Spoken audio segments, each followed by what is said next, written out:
आज का विषय हमारा इंजीनियरिंग ग्राफिक्स। इंजीनियरिंग ग्राफिक्स में हमारा जो सब टॉपिक है वो है मापनी। मापनी को इंग्लिश में स्केल कहते हैं। स्केल, अब स्केल जो होते हैं कई प्रकार के होते हैं, जैसे कि अब आया टाइप ऑफ स्केल।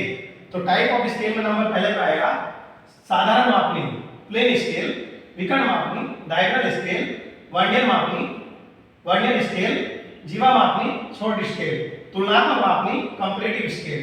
अब ये 5 प्रकार के स्केल हमारे सब्जेक्ट बुक में दिए गए हैं, लेकिन हमारे सिलेबस में ओनली 2 प्रकार के स्केल हैं।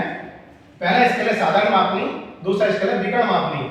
अब साधारण मापनी बनाने के लिए हमने आपको कुछ चीजें, आपको इस चीज की नॉलेज होनी चाहिए कि हम ये चीजें हमें पता होनी चाहिए। पहले किसी भी जो क्वेश्चन को प्रॉब्लम देगा उसमें हमें आरएफ पता होना चाहिए। आरएफ हमारा निरूपक भिन्न, तो निरूपक भिन्न निकालने के लिए हमें या तो वो देगा या निकालनी पड़ेगी। तो आरएफ इक्वल टू होता है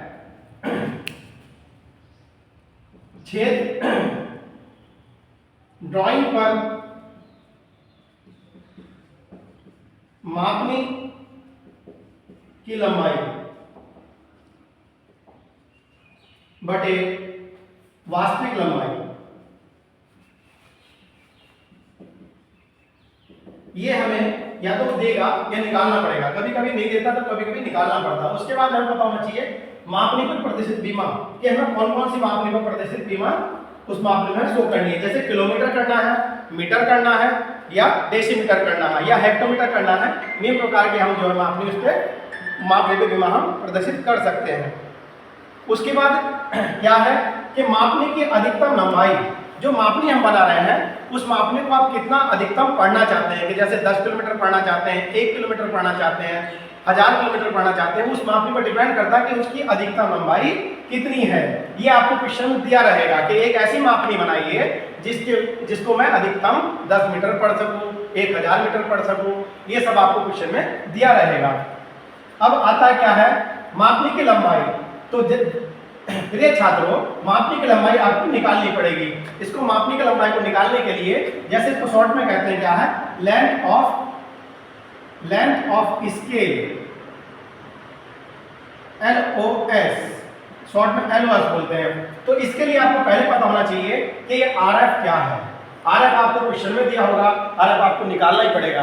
अगर क्वेश्चन में नहीं दिया तो निकालना पड़ेगा। तो RF length of scale equal to होता है LOS इक्वल टू होता है RF इंटू मापने की अधिकतम लंबाई, मापने की लेंथ मैक्सिमम ऑफ स्केल। तो इस तरह आपको पता देखा आपने कि हमें लेंथ ऑफ स्केल हमारी पता चल जाएगी। जो भी आएगा क्वेश्चन में उस हिसाब से हम अपनी प्रॉब्लम को सॉल्व कर लेंगे कि अधिकतम लंबाई हमारी मापने की कितनी होनी चाहिए, ये हमें निकालना पड़ेगा। मापनी की लंबाई हमारी पता चल जाएगी कि एक मापनी बनानी है कि कितनी हमारी मापनी, कितनी लंबाई होनी चाहिए। ठीक है दोस्तों, कल हम नेक्स्ट पीरियड में अपना आपको मापनी बनाना सिखाएंगे। सारा मापनी अपना MD लेके आना, जो भी आपके ड्राइंग के इक्विपमेंट है वो सारे लेके आना। Money the MD equal to money drafter लेके आना, इस HB पेंसिल लेके आना, स्केल लेके आना, ट्राई स्पाइल लेके आना, सब जितने भी इक्विपमेंट है अपने ड्राइंग बनाने के, ड्राइंग बोर्ड लेके आना, वो आपको सब लेके आना है।